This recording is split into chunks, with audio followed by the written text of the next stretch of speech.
आदरणीय सज्जनबिन, आइ अपना सबके समक्ष में पूर्ण सदगुरु के आगाड़ी प्रसंग सुनाबे ले जा रहल छी।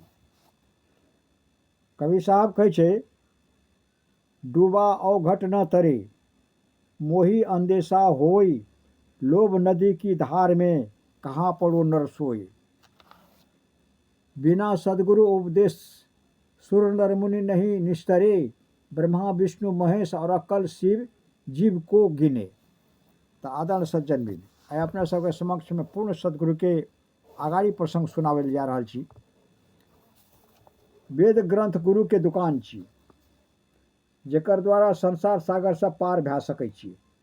लेकिन कहै छै, सदगुरु के बिना वेद ग्रंथ सबके भाषा के नहीं समझल जा सकते।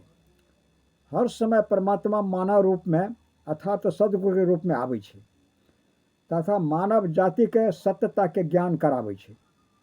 जानना छै कि वो वास्तविक रास्ता कौन सा छै जेकर द्वारा हमर कल्याण अर्थात उद्धार भै सकै छै।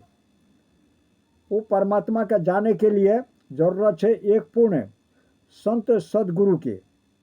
बिना संत सदगुरु के शरण में गेने हम जीवन के रहस्य के समझ नहीं पेबै। परंतु आइ के वर्तमान युग में हम देखै छियै कि गुरु सबके तो कोई कमी छै नहीं। आइ कते ही गुरु हमरा नजर आबै छै, जे भी मिले छै कहै छै कि उ गुरु सच्चा छै, तो कोई कहै छै कि फलना गुरु सच्चा छै।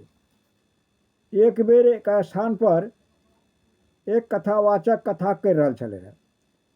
वो अपन कथा में गुरु के महिमा गाबि रहल छले। गुरु के बिना कल्याण नहीं भै सकते।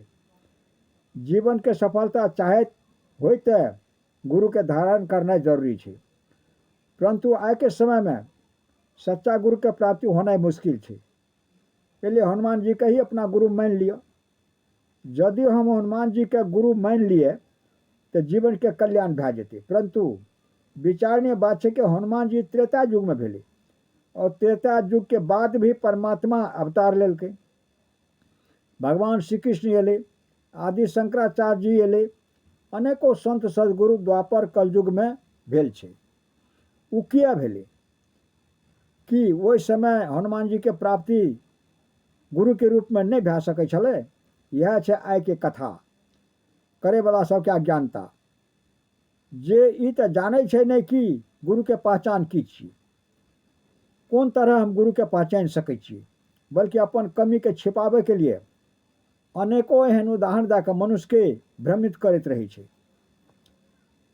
ई तो ठीक छै कि गुरु के प्राप्ति होना दुर्लभ छै, मुश्किल से ही होइ छै। लेकिन एना भी नहीं छै कि सदगुरु छैहे नहीं, से बात नहीं छै। या हम ककरो भी गुरु मान ली, एहन आज्ञा भी कोनो शास्त्र नहीं देने छै। धार्मिक ग्रंथ सब में यदि गुरु के प्राप्ति के लिए कहल गेल छै तो ई भी बतायल गेल छै कि एक सच्चा गुरु हमरा की दै छै, ओकर पहचान की छै। यदि ककरो भी गुरु मान लेला के से काम चल जतिए तो एतेक अवतार सबके ऋषि संत सबके आवे के कोन जरूरत छलै। परंतु एना भी नहीं छै कि आज सच्चा गुरु नहीं छै।